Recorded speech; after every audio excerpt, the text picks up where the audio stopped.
I am theist. I'm just really, I don't believe religion at all. I have to ask you to kind of define or describe the God you believe in and why you think that God exists. I believe a God exists. A God created the universe, all creatures. I can't conceive any other way that it could have come by. Okay, so your reason for believing is that you can't see any other way that it could have happened. Yes. Why is it that you're believing an explanation that isn't an explanation? You can't even describe this God other than this is the thing that does the things that I don't have an answer for. And so the thing that does the things that you don't have an answer for is actually not an explanation. It's an attempt to solve a puzzle with a mystery. It is an attempt to ease yourself from the discomfort of admitting that you don't know. And wouldn't it be much better to just say, I don't know. I don't have an explanation for this. Hopefully someday we'll figure it out. Maybe I should explore it. But it's really distressing and uncomfortable for me to be in this position of not knowing. But I'd rather be honest and admit that I don't know than believe something for which I don't have any good reasons to believe. Yeah. I was raised in a full Christian household. Mm-hmm. I just have a hard time thinking of anything that doesn't consist of having a God.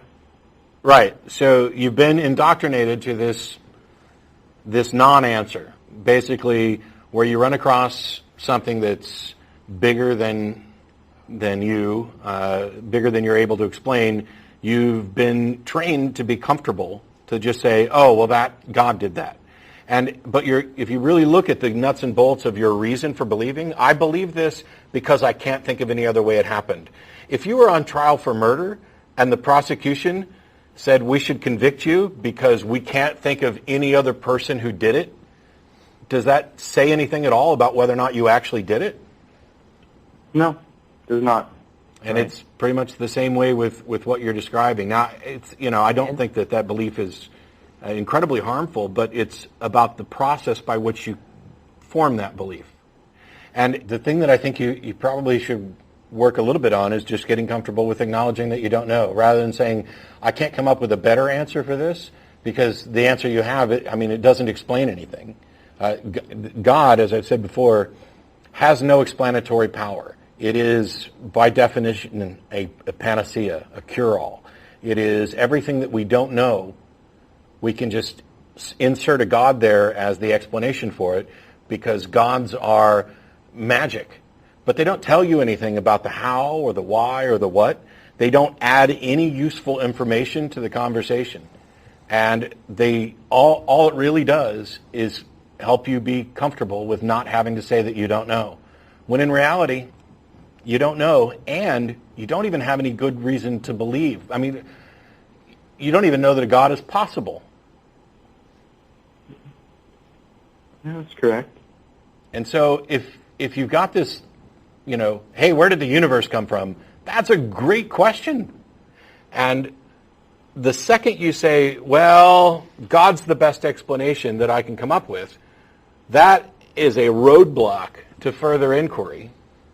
And it also trains you to insert non-answers whenever you get stuck.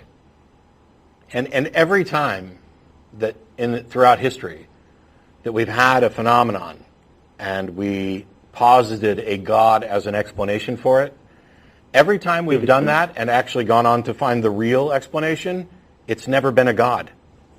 Ever.